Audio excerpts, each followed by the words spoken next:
Whoa, radical. That was a sick 2-minute run, dude. Hey, thanks, man. You know, 2 minutes is really all that I need. Yeah, I bet. Hey, how about we do some kickflips over a homeless guy? Or maybe play dodgeball with some monkey crap? Whoa. What is wrong with you? I'm not gonna do that. I am an ally. Oh, don't be a wiener butt, please. No, Oh, come on, man. Please, bro, please. okay, no. You Come need to do on. this. I'm gonna go skate. You have a good day.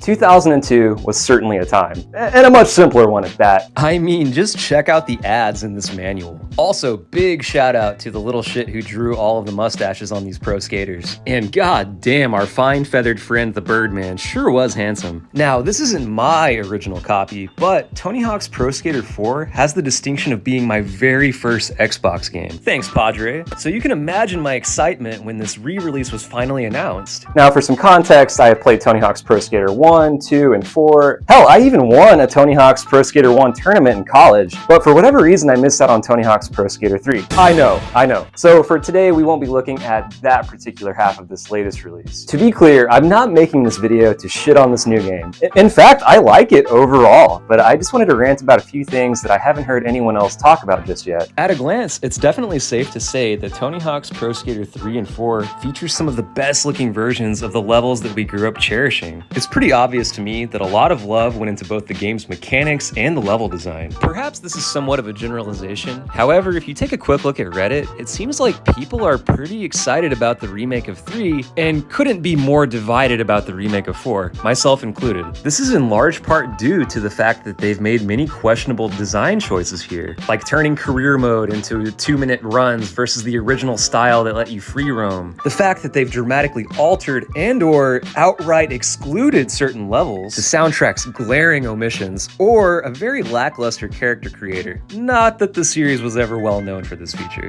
I had to throw a mask on my character. Try as I might, I just ended up looking like a lesbian. There's nothing wrong with looking like a lesbian. Despite these aforementioned and by now well-known criticisms, the more I played the game, the more I felt as though something much bigger was missing. Something intangible, and something honestly plain as day, especially when you take the missing content into account. And that, my friends, is the tone. What do I mean by this? I do not agree with Tony Hawk in a recent interview where he simply advises players to fire up their favorite streaming service in lieu of the original soundtrack. You know, just fire it up on your streaming service if you're so inclined. I mean, if we're gonna go straight to Spotify, what's the point of having a budget for a soundtrack at all, right? To be clear, I actually enjoy a lot of the new tracks. I'm a huge fan of Killer Mike, Waves, Idols. I really like being exposed to new music. Some of these new tracks really slap. My point is, I'm not some fuddy-duddy who's just allergic to new music. Whatever opinions you may hold about Family Guy, I think that they hit the nail on the head in an old cutaway where they show what Star Wars might have looked like had Danny Elfman scored it instead of John Williams.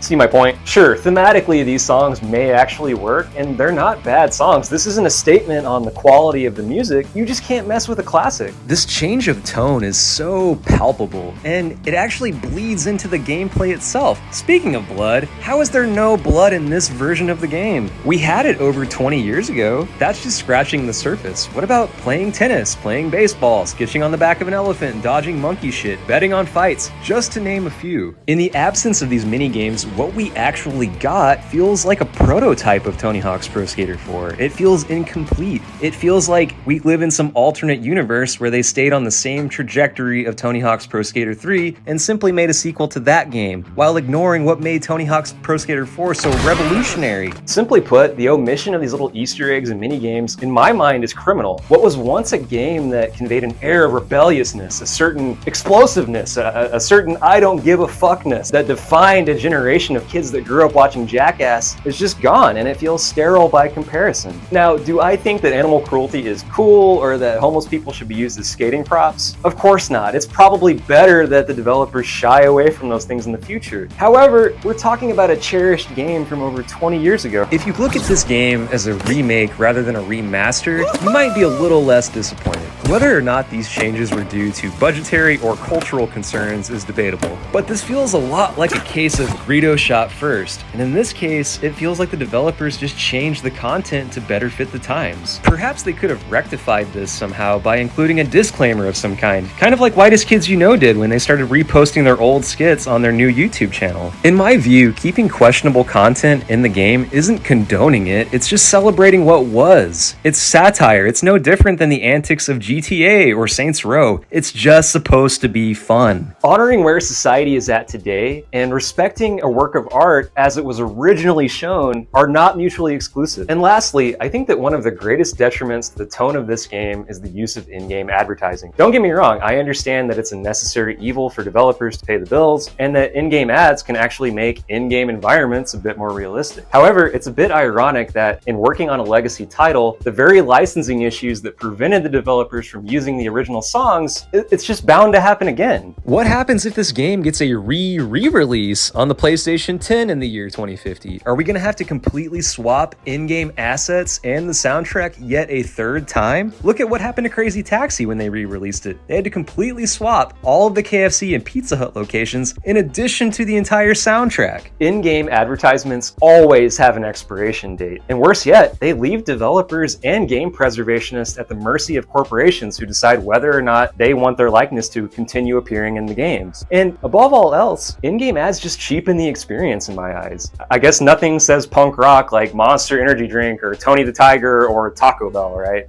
I'm not trying to gatekeep. I'm not an amazing skateboarder. I'm not even an amazing gamer. I'm especially not one of those go woke, go broke assholes. A lot of this game just seems so completely tainted by money, down to the voice actors not even having recorded lines like they did in the original game. I know that I've complained a lot here, but all in all, I do actually enjoy this game and think it's a worthy re-release. Even with a stellar online mode, great new additions to the OG formula, fun new characters, and even some great new audio tracks, something just felt off about this game to me. You want me to summarize how I feel about this game in just a few seconds? Here we go. Imagine going to your favorite restaurant, ordering your favorite entree from that place, only to find out when you've returned years later that they've completely changed the recipe. It tastes a lot like what you remembered, and it's not bad enough to where you're gonna complain to the manager or send it back necessarily. It's different, and maybe that's not such a bad thing at times. I don't know, man. Am I making sense here? Am I alone here? If you were in charge of this game's development, how would you have handled it? And if Activision decides to tackle the Underground series, what should they do differently going forward? If you made it this far, you fucking rock. Thank you so much. And I hope that you found this video informative. Shred the nar, love your body. I'll see you next time, dude. What a stupid video. God, I'm lonely.